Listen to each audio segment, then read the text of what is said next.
Hola, ¿qué tal? Una vez más, les saluda Liliana Mercado. Estoy con este material, esta propuesta pedagógica para investigadores novatos, investigadores que inician su tarea en este camino de la investigación científica y quieren tener una introducción en lo que es el conocimiento de la elaboración de su trabajo de investigación, llámese tesis o tesina. Entonces aquí estamos dando alguna teoría introductoria para que sepan cómo desarrollar su trabajo. Antes que esta cápsula estuvo la primera, que se llama la brújula, donde queda establecido los lineamientos para redactar el título de investigación, determinar el problema, hacer una pregunta de investigación y una posible respuesta al mismo. Después vino la parte del esqueleto, que es una analogía del esquema de acopio para comenzar el trabajo de investigación. Y ahora vamos a comenzar con esta parte que es un poquito más amplia, que es una parte un poquito más extensa, incluye lo que yo llamo la musculatura o los músculos. Como ustedes saben, la parte de los músculos en un cuerpo, pues es la parte que lleva todo el soporte más fuerte, ¿no? Está la parte inicial, que es el esqueleto, la musculatura y luego la piel, que es la presentación final del mismo. Entonces, voy a compartirles una presentación del material que les tengo aquí preparado para que conozcan lo que es los músculos. Muy bien. Aquí tenemos la presentación llamada los músculos, que es una analogía con las partes del cuerpo humano. La primera analogía que utilizamos con las otras presentaciones, que son otros videos, fue la brújula, que nos va a servir para no extraviarnos en el trabajo de investigación. Después pasamos a lo que era el esqueleto y ahora vamos a los músculos. Esta parte tiene que ver con el desarrollo de la investigación en su etapa de ejecución. Es una propuesta didáctica que les comparto. Muy bien. Como primer momento en esta propuesta pedagógica, ya les repito, vimos la brújula, mediante la cual se definió el objeto de estudio. Posteriormente se desarrolló el esquema de acopio, mismo que fue comparado con las funciones de un esqueleto humano. Es momento de pasar ahora al desarrollo del trabajo. Esta imagen, que quienes vieron las otras presentaciones ya la conocen, está en tres momentos. El esqueleto se refiere al esquema de acopio, que es la etapa de delimitación del trabajo de investigación. Luego viene el desarrollo de la investigación, que es la que vamos a ver ahora, en una etapa de ejecución. Y posteriormente, en otro video, tendremos lo que es la definición de lo que es los elementos que constituyen la etapa de presentación de un trabajo de investigación. ¿Qué tipo de investigación científica vas a desarrollar? Aquí es donde de repente los investigadores novatos empiezan a sufrir porque hay muchas formas de definir los tipos de investigación científica y de repente se puede uno perder en este mar de información, pero vamos a tratar de hacerlo un poquito más didáctico. Existen diversos factores a considerar para ejecutar en una investigación científica los elementos que hay que incluir en ella.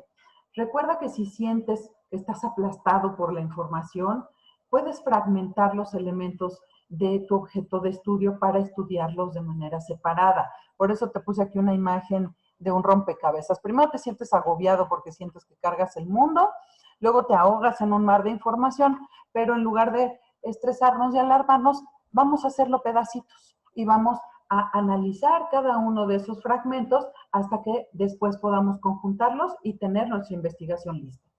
Entonces, en lugar de asustarse y ahogarse como te lo muestro aquí en la imagen, lo que hay que hacer es fragmentarlo y seguir adelante. Este es de manera general los tipos de investigación que existen, según el propósito de tu investigación, según el nivel de profundidad, la naturaleza de los datos y de la información, por los medios para obtener esos datos, los medios que utilizaste, por la mayor o menor manipulación de variables en caso de que sea una investigación cuantitativa, etcétera. Aquí tienes 8 elementos iniciales en los que se puede clasificar los tipos de investigación, según el tipo de inferencia, según el periodo de tiempo en que se realiza y de acuerdo al tiempo en el que se efectúa. Entonces, yo te lo dejo aquí nada más como un mapa general, pero vámonos a lo más básico. Aquí esta parte del número 3, que es la amarilla en este esquema, ahí vemos una investigación cualitativa y una investigación cuantitativa y de qué puede derivarse. Pero no nos asustemos con este esquema. Este esquema es un mapa general. Ahora, volvemos al inicio. ¿Qué tipo de investigación es la mía? Si apenas vas a iniciar y te dicen, ¿y qué tipo de investigación vas a hacer? Dices, ay, pues no sé si es cuantitativa, si es cualitativa. ¿Cuáles son los elementos de cada uno de estos medios de abordaje de la investigación o paradigmas, también se le conocen así? Por un lado está aquel que nos va a llevar a conocer las generalidades de un objeto de estudio y se le conoce como criterio cuantitativo. Aquí te puse un monigote con un número, con un porcentaje, porque normalmente este tipo de estudios se basan en estadísticas o se basan en datos numéricos. Por eso se le llama cuantitativo. Esto se utiliza mucho en ciencias naturales, en ciencias exactas. Para los estudios sociales casi siempre se recurre al estudio cualitativo. ¿En qué consiste en un estudio cualitativo? En determinar las características precisas que hacen diferente a un objeto de estudio de todos los de su clase. Entonces, cualquiera de estos dos caminos te va a llevar al conocimiento del objeto de estudio, pero ¿cómo quieres conocerlo? ¿En su generalidad? Entonces nos vamos a lo cuantitativo.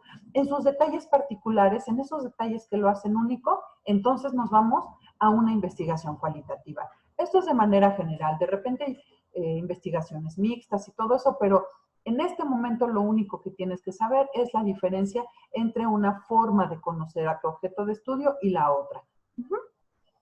Muy bien. Aquí viene ya la explicación. Cada paradigma de investigación tiene sus propios métodos. Paradigma es un modelo. Paradigma es una forma de conocer nuestro entorno. Entonces, si quieres conocer generalidades, como ya te lo mencioné en la lámina anterior, pues nos vamos por el método cuantitativo. Pero si quieres conocer particularidades, el método cualitativo es lo que tienes que utilizar.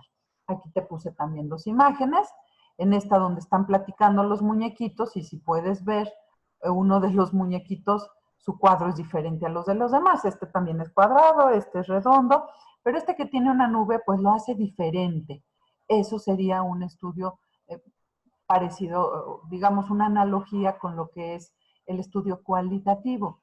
Sin embargo, de este lado ves un científico con su batita y se va a las estadísticas, se va a las evidencias, se va a los objetivos numéricos, y entonces esto sería una imagen que nos remitiría a la idea de cuantitativo.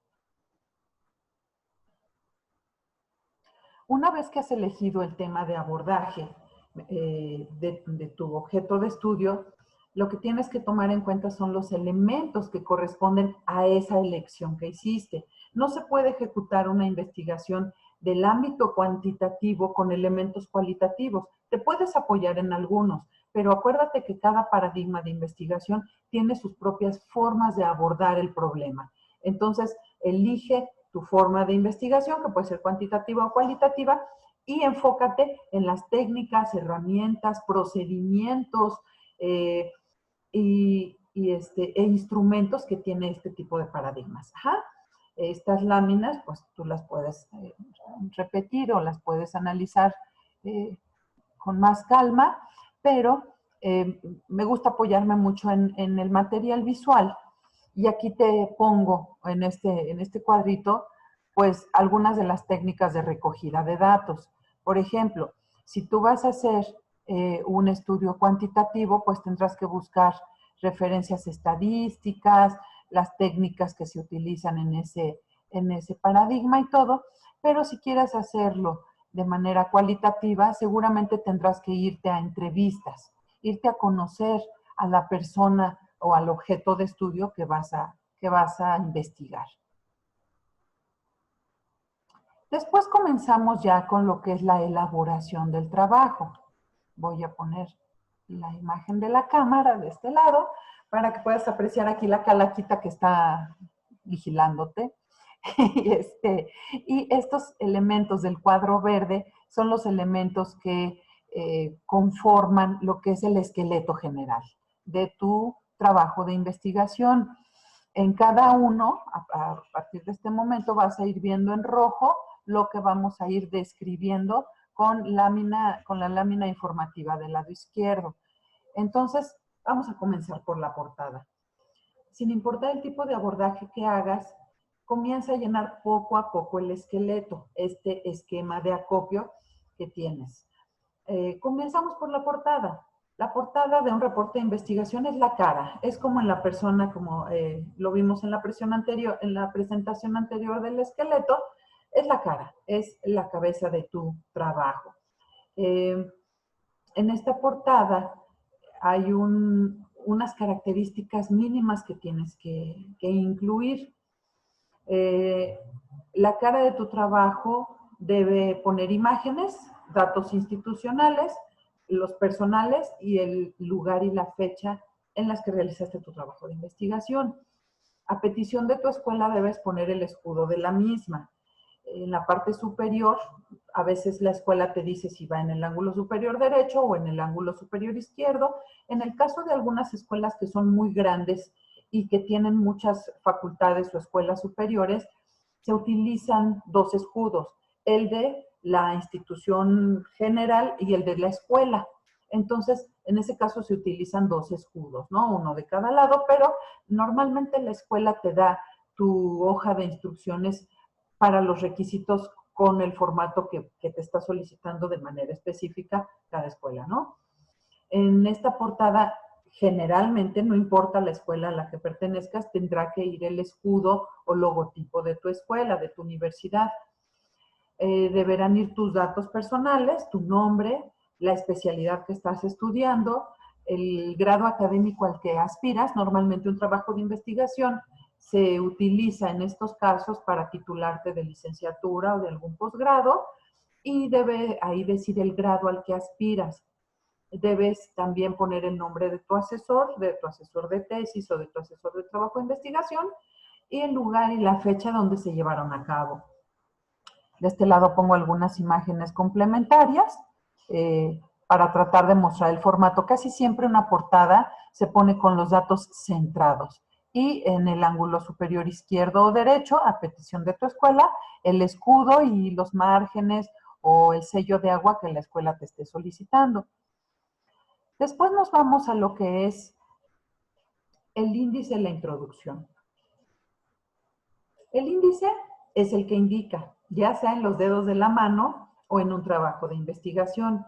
El índice se pone, en el índice se ponen los elementos contenidos en el trabajo en un formato de lista. Tú pones tu índice y la página en la que lo vas a encontrar, y luego los capítulos, las referencias, y todo va señalado. A veces se utilizan puntitos para llegar hasta el número de página que lleva, o a veces no se pone. Hay a quien le gusta ponerlo como tabla, pero no es lo más conveniente. Casi siempre, aunque parezca que es una forma de tabla, no lleva las líneas, todos los renglones dibujados no van. Entonces, digamos que las numeraciones que el aparato crítico inicialmente medio mostraba, aquí ya van escritas en el índice, porque tú ya me puedes decir la página precisa donde yo voy a encontrar el objetivo general y los objetivos específicos. Cuando tú estás utilizando tu esquema de acopio, todavía no los tienes definidos, porque apenas vas a arrancar en el trabajo de la investigación. El índice se hace al final, porque todavía si tú le metes alguna página o alguna nota extra, se mueve la numeración de tu paginado.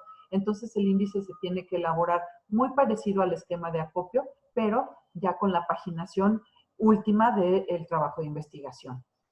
Aquí empezamos a hablar de otro término nuevo, que es el aparato crítico. En otro momento lo vamos a definir, pero dice que este trabajo tendrá que estar elaborado conforme las indicaciones del aparato crítico que te hayan solicitado. Se indican en una columna paralela a la de los temas todos los números de página en donde vas a encontrar cada uno de esos temas. Y luego también aquí hay una nota que dice, es importante saber que el índice, las conclusiones y la bibliografía no se enumeran como los capítulos, pero sí llevan el número de página.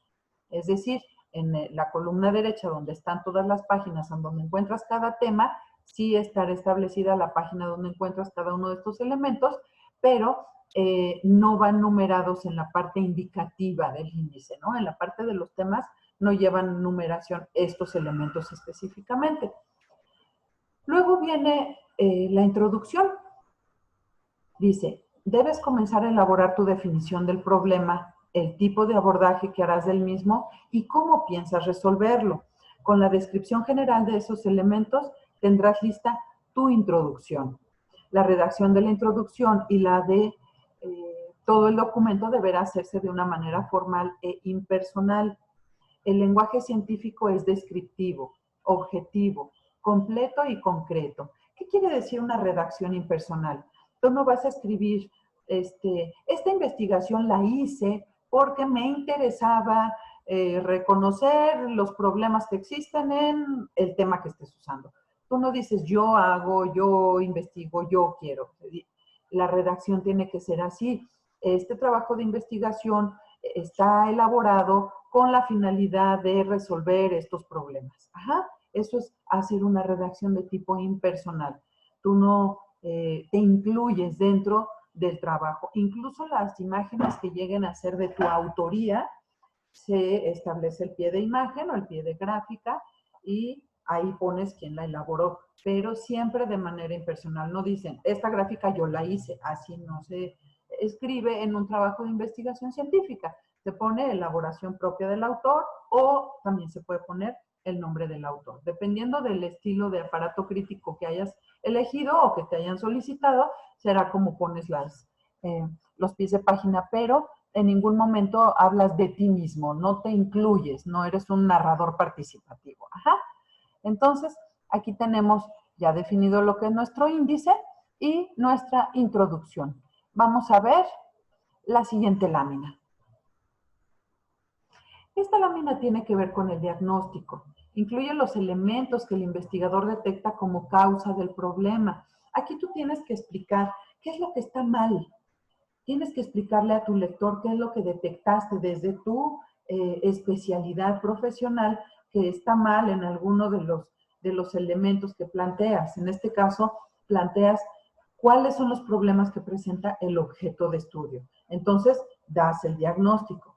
Luego vienes con la parte de los objetivos. Una vez que ya determinaste y explicaste cuál es el problema y sus causas, sus repercusiones, todos los elementos sociales que está afectando, vienen los objetivos. Acuérdate que un problema de investigación no es un problema personal. Para hacer un problema de investigación tiene que ser útil a la sociedad. Un problema personal no es un problema de investigación, a menos que lo problematices y le des el suficiente sustento teórico para demostrar que no es un problema individual, sino colectivo. Entonces, es muy importante saber que un problema de investigación debe cumplir con un beneficio social para resolverlo y entonces va a ser justificable, va a ser relevante. Volvemos entonces a lo que son los objetivos. Cuando pensamos en los objetivos de la investigación, llegamos al momento de decir cómo vamos a resolver el problema de investigación y los pasos que se van a seguir para ello. Hay solo un objetivo general, no hay muchos objetivos generales. Tú tienes que determinar cuál es el objetivo medular de este problema y plasmarlo. Y de ahí vas a decir cómo vas a llevar a cabo ese objetivo y para ello vienen los objetivos específicos. Es decir, con el objetivo general tú vas a plantear que vas a resolver el problema que ya planteaste en el diagnóstico o que ya explicaste en el apartado de problema. Y entonces, con los objetivos específicos vas a decir ahora cómo vas a resolverlo. Son las tareas, las pequeñas tareas que te van a llevar a la resolución del problema general. Ajá.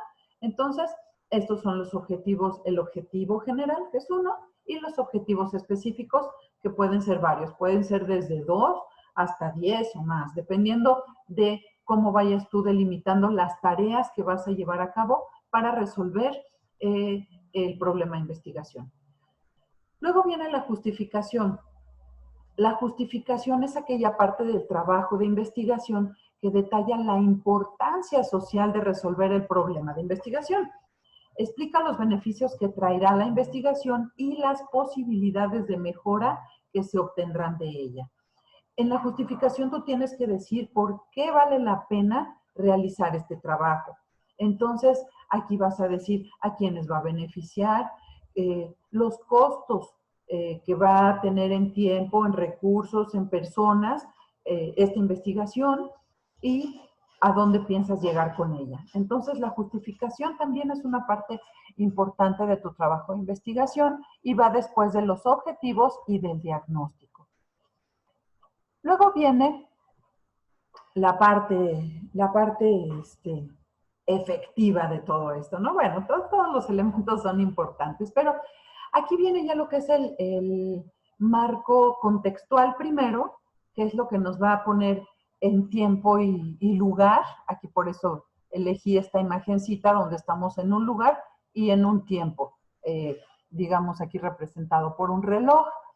El marco contextual ubica al objeto de estudio, ubica el problema de investigación en un lugar y un tiempo determinado y todas las características, sucesos, entorno social, entorno político, económico, todas las generalidades que rodean en tiempo y espacio al objeto de estudio. Porque no es lo mismo estudiar, por ejemplo, pensemos en la historia. Pero ¿la historia de qué o de quién? ¿La historia de una persona? ¿La historia de un país? ¿La historia de un virus nuevo que está llegando, como ahorita que estamos atravesando por esta pandemia del COVID? Hace 3 meses, hace 4 meses, el abordaje de un problema de investigación se hubiera hecho completamente diferente. ¿Por qué? Porque imagínate que haces un estudio antropológico, pues te vas a las pirámides o te vas al lugar donde vas a estudiar ahí algo y ahorita no puedes salir. Ahorita el mismo estudio tendrías que hacerlo meramente documental y documental electrónico tal vez, porque lo que tenemos ahorita es los espacios virtuales para desarrollar nuestras actividades. Entonces, el marco contextual puede cambiar de un momento a otro y es muy importante dejarlo establecido para hacer nuestra investigación. El marco contextual también se le ha llamado marco referencial o marco de referencia, también se le conoce como estado del arte. Ajá. Entonces, aquí estas son las características del marco contextual. Después tenemos el marco teórico. Son 2 marcos, pero son completamente diferentes. Es importante diferenciar los 2 marcos. El marco teórico no te va a hablar de tiempo y lugar. El marco teórico te va a hablar de la parte conceptual. Por eso muchos lo confunden con contextual, pero contextual es el contexto. Marco contextual es tiempo y espacio. El marco conceptual o marco teórico es el que nos va a proveer de todas las teorías de los autores, de las corrientes de pensamiento, de las corrientes científicas que van a respaldar el estudio, nos van a dar el soporte teórico para hacer nuestro trabajo de investigación. Entonces, esta es la diferencia entre el marco contextual o de referencia o estado del arte y el marco teórico o conceptual. Estas son las 2 diferentes. Aquí te puse una imagen de un marco de tiempo y espacio. Vamos a ver qué nos dice la amiga Calaquita que sigue. Ok, sigue el capitulado. ¿Cómo vamos a hacer nuestro capitulado? Aquí este es el esquema general de un trabajo de investigación, donde está la portada, el índice, la introducción, que ya vimos, y ahora viene el capitulado. Normalmente en el capítulo 1 se hace la presentación conceptual de los elementos que conforman el trabajo. Aquí yo te puse un ejemplo de los subtemas y cómo se escriben. Esta es la forma correcta de escribirlos, los apartados que conforman a cada uno de los capítulos. Por ejemplo, en el subtema del capítulo 1, en el primer subtema, podemos hablar de los conceptos que hacen referencia al abordaje del objeto de estudio. Y ya de ahí hablamos de todas las características del objeto de estudio. Aquí tenemos que categorizar, ese es otro tema que vamos a tratar en otra presentación, pero por lo pronto te dejo aquí el esquema general de cómo se presenta un capitulado y lo que incluye. En el 1.2, que corresponde al capítulo 1, es decir, el primer número corresponde a tu capítulo 1. En este caso, en el capítulo 2, pues empieza con el 2. Este nos indica el capítulo que es. Por lo tanto, en el capítulo 3, los subtemas comenzarán con el número 3. Entonces, este es el 1.1 y sin saber en dónde estoy parado, digo, bueno, este es el 1 de capítulo 1 y es el primer apartado. Este trata de los conceptos que hacen referencia al objeto de estudio, como ya lo mencioné. Después viene el 1.2, cómo se comporta el objeto de estudio en su contexto específico. Y el 1.3, la forma en que debe interpretarse cada uno de los elementos de este objeto de estudio. Entonces, este es un ejemplo más o menos de lo que debe contener el primer capítulo. Y ya los subtemas, pues los determinarás dependiendo del objeto de estudio que estés abordando. Luego viene el capítulo 2. Les repito, este es un ejemplo general. Cada uno puede ir adecuando la forma de presentarlo, pero para tener un punto de partida es esta presentación.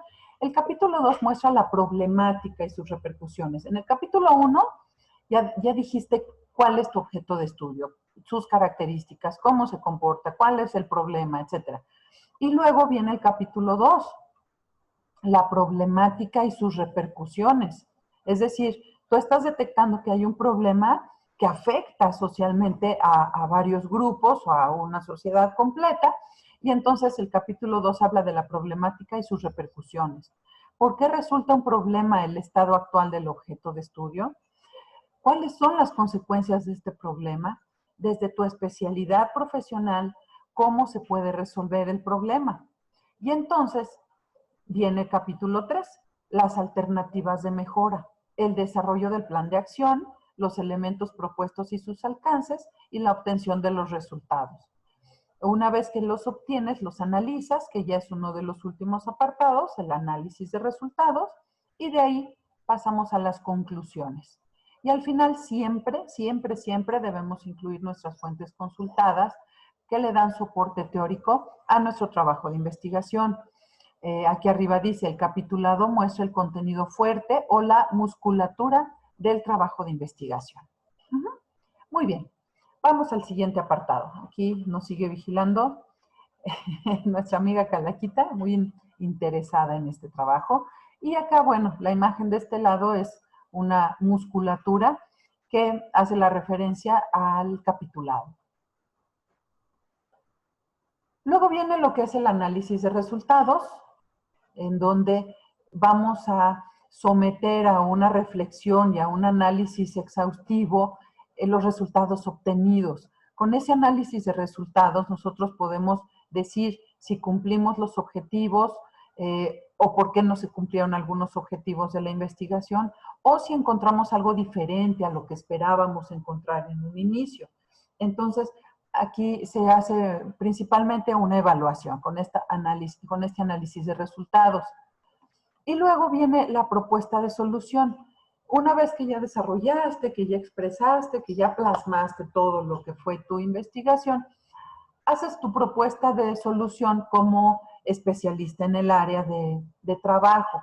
Entonces, esta es la estrategia que el investigador propone para seguir mejorando las áreas que todavía muestran deficiencias en el progreso positivo del objeto de estudio.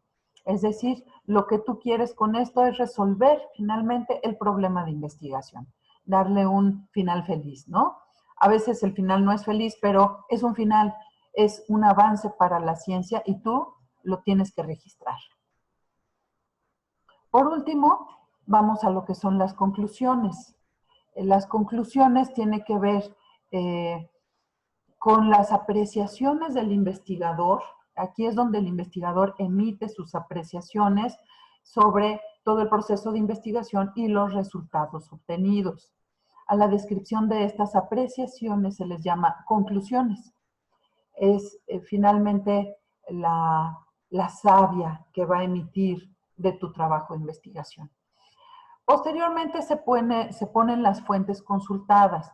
Aquí te puse todo el tipo de fuentes y hay más. Es interminable todas las posibilidades que hay de fuentes de consulta, pero todas hay que registrarlas, todas hay que referirlas exhaustivamente para que no vayamos a caer en el peligro de apropiarnos de un material que no es de nuestra autoría, y eso tiene repercusiones éticas y legales complicadas, ¿no?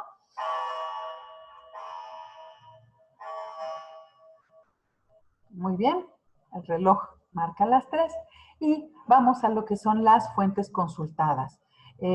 Las fuentes consultadas, tradicionalmente llamado bibliografía, son todas aquellas fuentes, por decirlo así, aunque sea redundante, de donde extrajimos información.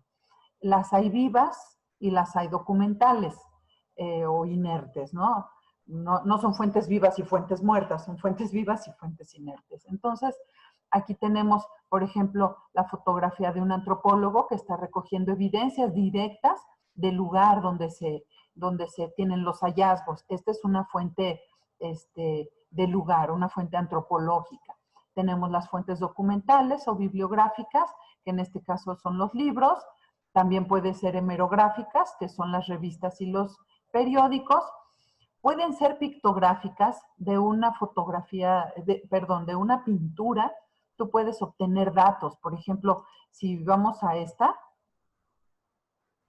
bueno, no se puede hacer grande, pero aquí tú puedes ver el tipo de arquitectura que había. Por ejemplo, si eres un arquitecto investigador, hay cosas que no vienen en los libros, pero tú te vas a las pinturas o a fotografías antiguas y puedes apreciar el tipo de construcción, incluso a veces el tipo de materiales que se utilizaban. Entonces, también las fuentes pictóricas tienen un valor importante. Las fuentes cinematográficas o de los medios de comunicación, que pueden ser radiofónicas, etcétera, o la televisión incluso. Las pinturas rupestres, que fueron de las primeras evidencias de lenguaje que dejaron plasmado nuestros antepasados, o bien incluso las fuentes vivas. Una entrevista es una fuente viva, tú ahí refieres en una charla información que obtuviste de un especialista en algún área de la ciencia, y las palabras de él pues son tan valiosas como las de un libro, o las de una revista, o las de otro tipo de fuente inerte, ¿no? Entonces aquí te leo. Las fuentes consultadas tradicionalmente son llamadas bibliografía, pero técnicamente la bibliografía se refiere solo a libros, biblios en latín, y actualmente muchas de las fuentes de investigación son de origen electrónico. Es decir, tú visitas una página electrónica y tienes que hacer la referencia de su consulta en tu trabajo de investigación. También las hay fuentes vivas o de tipo hemerográfico, pictórico, etcétera, lo que ya te plasmé aquí con las imágenes, ¿no? Entonces, las fuentes consultadas son de los últimos apartados que tiene un trabajo de investigación, porque hay algunos que también refieren anexos. En los anexos se pone información secundaria que puede dar respaldo al trabajo elaborado, pero que no tiene que ser parte del cuerpo de la investigación. Entonces, en caso de que tu investigación lleve anexos, se ponen después de las fuentes consultadas. Muy bien, pues las fuentes consultadas para elaborar esta presentación son, aparte del esquema de el investigador José Mario Valderas de la UNADEM, mi experiencia. En esta imagen te dejo mi correo electrónico en caso de que quieras aclarar alguna duda o hacer un comentario. Te repito, mi nombre es Liliana Mercado y vamos a continuar con la presentación, que es la piel. Estamos dando por terminado los músculos, antecedieron a el esqueleto y la brújula. Entonces vamos con la presentación de la piel, que será la última de este grupo, y después desarrollaremos otras presentaciones con más elementos de la investigación, pero con estas, digamos, con estas iniciales presentaciones, los investigadores novatos pueden tener la información que necesitan. Gracias y hasta luego.